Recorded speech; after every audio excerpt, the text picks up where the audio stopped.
Ladies and gentlemen, karibu katika channel ya Gashi Skyman, the tallest man in Black Africa. In this video, I want us to compare and contrast the presidency, and here we are going to zero in on the office of the deputy president that to be occupied by Madam Martha Karua, and the one that the outgoing deputy president has been occupying for 10 years. Ukiangalia hawa watu wawili utaona kwamba wanatofautiana kama usiku na mchana. Ni kama maji na mafuta. From their personality, from their gender, from their careers, from their approach to so many things. They are so different, and that is why we expect a very different office from Martha Karua and Raila Amolo Odinga. Kwa sababu ukiangalia, the personality of a human being affects the way he interacts with other people. Because I strongly believe that the personality and the character of William Samoei Ruto is the cause of their differences with Uhuru Muigai Kenyatta. When you look at Martha Karua, you see a lady who is very humble, somebody who is down to earth. But when you look at William Samoei Ruto, you see an arrogant deputy president. And he is so arrogant, he holds the president with contempt. He has been sabotaging the government. He has been saying anything about his boss because he cannot be humble. Lakini ukiangalia Martha Karua, she is so respectful even to the boss. Kila wakati ambapo wanamtaja Raila, she normally refer to her as my principal, Raila Amolo Odinga. And she talks so well about Baba. But when you look at the deputy, he is so disrespectful of Uhuru Muigai Kenyatta. And when he is referring to Uhuru Kenyatta, he refers to him, my boss, rafiki yangu, sijui nini, with a lot of contempt. Kwa hivyo ni mtu ambaye hawezi akaonyesha heshima zozote kwa viongozi ambao wako pale. And look at the way he fails even to respect the elders. Hata watu ambao wana umri, wakati mwingine unamheshimu mtu kwa sababu ya umri wake. Look at the way he refers to Baba as mtu wa kitendawili, mtu wa kung'oa reli, mtu wa kutupa mawe, sijui nini, with a lot of contempt. But when you look at Martha Karua, you see a very different person. And again, when you look at the two, you see Martha Karua is not power hungry. Martha Karua, despite being ambitious, there's a difference between of being ambitious and being power hungry. When you look at William Samoei Ruto, he is the most power hungry in Kenya today. I don't think in this country tuna mtu mwingine ambaye anatamani uongozi kama huyu. I am wondering if, and may God forbid, that if this person was to become the president, he will not be able to relinquish power. Hata wakati wake ukiisha, ni mtu ambaye anaweza kukatalia katika uongozi. Ni mtu ambaye anaamini ya kwamba mtasikia akisema ya kwamba ni Mungu ambaye amemketisha katika kiti cha enzi. So this person is so power hungry and should not be somewhere near power. The other difference is that Martha Karua is very honest. But when you look at William Samoei Ruto, he is very dishonest. Mara anasema hivi, mara anasema hivi, and his speech are full of contradictions.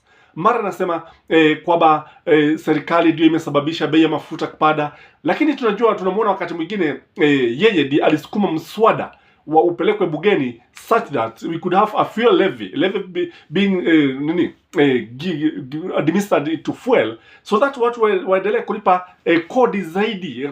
Lakini sasa inafika mahali yeye anaanza kukana. So see the contradictions I'm talking about. The other difference is that Martha Karua is a diplomat.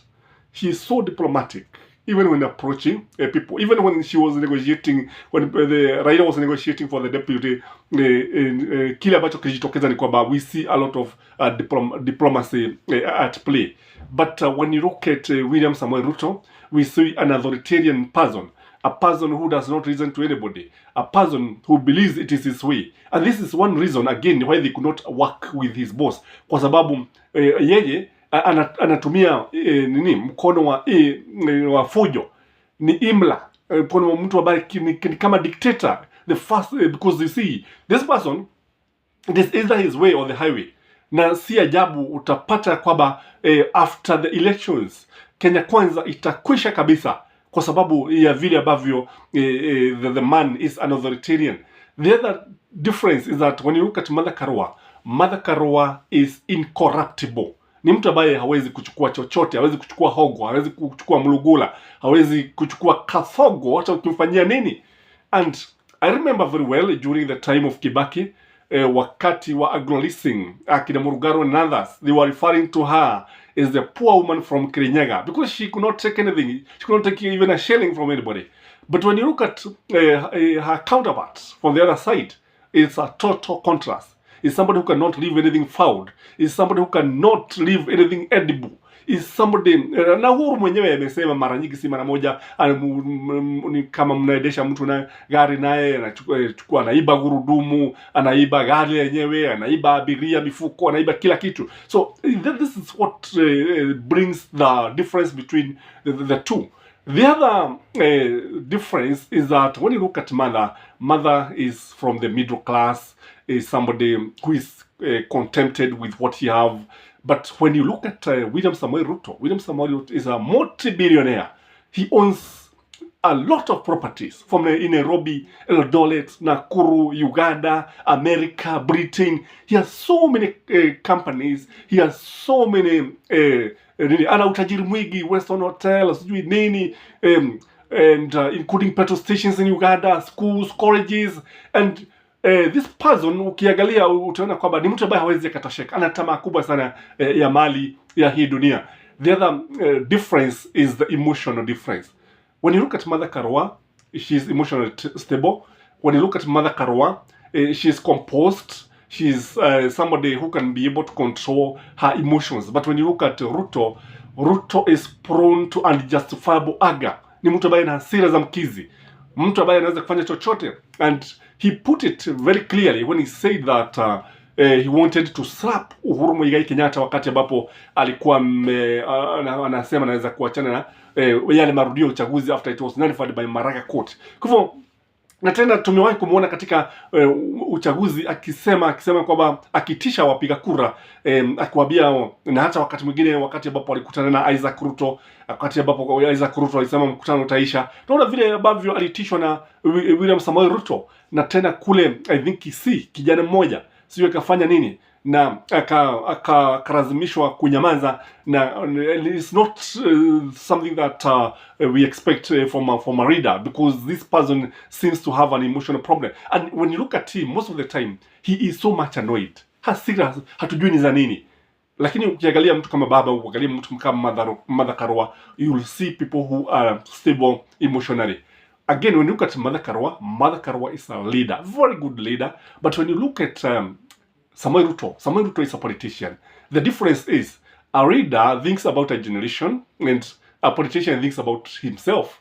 And when you look at the case, it's true. Martha Karua has been fighting for the generations. I've been fighting for democracy. I've been fighting for good leadership. But when you look at William Samoei Ruto has been fighting for leadership, has been fighting to earn money. He has been fighting to ensure that he has amassed enough wealth. And this makes all the difference. And the other difference is that one is a nationalist. Martha Karua is a nationalist. Is somebody who loves her country so much. She can even give her life because of the country. But when you look at William Samoei Ruto is egocentric, tribal, and self-centered. And that's another big difference that people need to see. The other difference is that when you look at William Samoei Ruto is not even grateful. Is not even grateful to the people who elected them with Uhuru Muigai Kenyatta. Ni mara ngapi umesikia akiwashukuru watu akiwaambia asante kwa kufanya hivyo kama anavyofanya Uhuru Muigai Kenyatta. He is not satisfied. But when you look at Martha Karua is forever grateful to the people of Kirinyaga. Since 1992 when she joined politics. She is forever grateful to her parents, because the parents, when you look at the parents, they look like they from a middle class humble, but she is so grateful and so proud of them. But ni lini uliona Ruto akionyesha babake akimleta and showing that this is the man who stood with me when I was schooling. Ni mamake tu ambaye tunaona pale. Kwa hivyo kama unavyoona utaona kwamba kuna mengi ambayo tunaweza kusema kuhusu watu. And now you are headed to the elections. The election ni Tuesday. Kile ambacho tunahitaji ni kitambulisho, na vile vile tunahitaji kufika mapema kuhakikisha kwamba your ballot is stamped by IBC, rubber stamp at the back.